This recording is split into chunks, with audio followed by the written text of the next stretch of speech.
is Mr. Q, and welcome to Chapter 5 of our Common Core series. It's time to leave Europe and the Mediterranean and take a look at what was happening in the East. But before that, I want to tell you about a really cool website we're partnering with called Kids Connect. They've been offering worksheets for homeschoolers since 1999, which is pretty cool when you think about the fact that we're all homeschoolers now.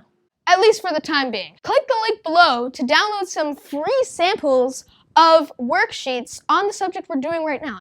And it'll also help us grow our channel, so thank you for that. About 4,000 years ago, great empires developed in places like India and China, separated from other Asian countries by the highest mountain range in the world. This is where Mount Everest is. Ancient India was home to one of humanity's earliest civilizations, it's really old. Early cities were usually founded on the banks of major rivers. Harappa and Mohenjo-daro were no exceptions. Part of the Indus Valley, they took advantage of the rich farming soil at the meeting of the Ganges and Indus rivers. So for some reason or some combination of reasons, this empire fell around 2000 BCE. In 1500 BCE, northern people called Aryans invaded and a new culture evolved. Society was organized around a caste system, which decided what you would be in life depending on what family you were born into. The top of the heap were the Brahmins, and the bottom were the untouchables. Modern India outlawed caste discrimination in their 1950 constitution, but that does not mean it has totally gone away. Two major religions came from India: Hinduism and Buddhism.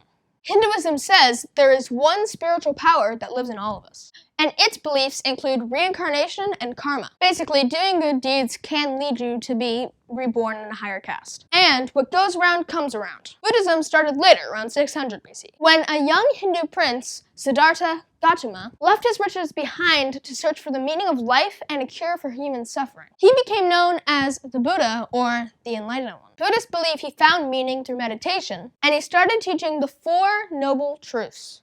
Many advancements were made in mathematics in ancient India, including fully defining the concept of zero. Without it, our world would be quite different. There would be no calculus, engineering, or electronics, which means no computers and no YouTube and no me. So thank you, India.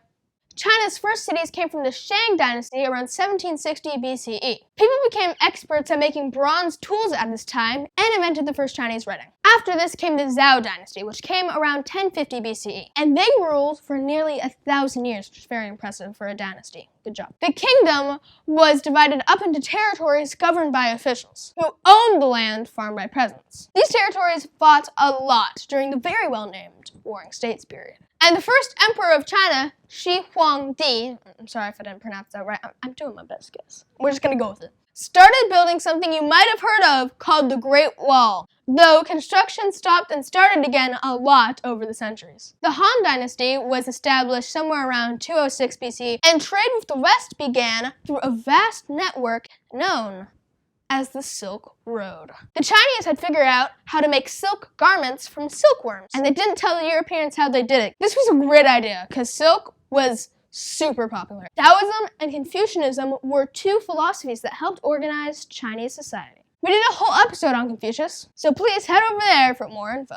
But basically, he was a famous teacher and philosopher born around 551 BCE. Taoism developed around the same time and is based on the writings of Lao Tzu, originally a philosophy centered around leading a balanced life. It eventually evolved into an organized religion, and is one of the two most popular religions in modern China. The other one is Buddhism.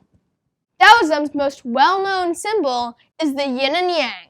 Ancient China was also known for its 4 great inventions. Do you know what they are? I didn't till I looked it up. The compass, paper, gunpowder, and printing. Things that didn't come to Europe until 1,000 years later. Thanks for watching, guys. We have 2 more continents to visit before we move on from ancient civilizations. And both of them are really big. One of them was unknown to all these smart people in Europe and Asia, and it was called the Americas. The other is Africa. Remember to subscribe, like, share, hit that notification bell if you want to be the first to see our new episodes. Oh, and we totally just revamped our website. It's really cool. Check it out. I'm gonna go down to my little hideout now.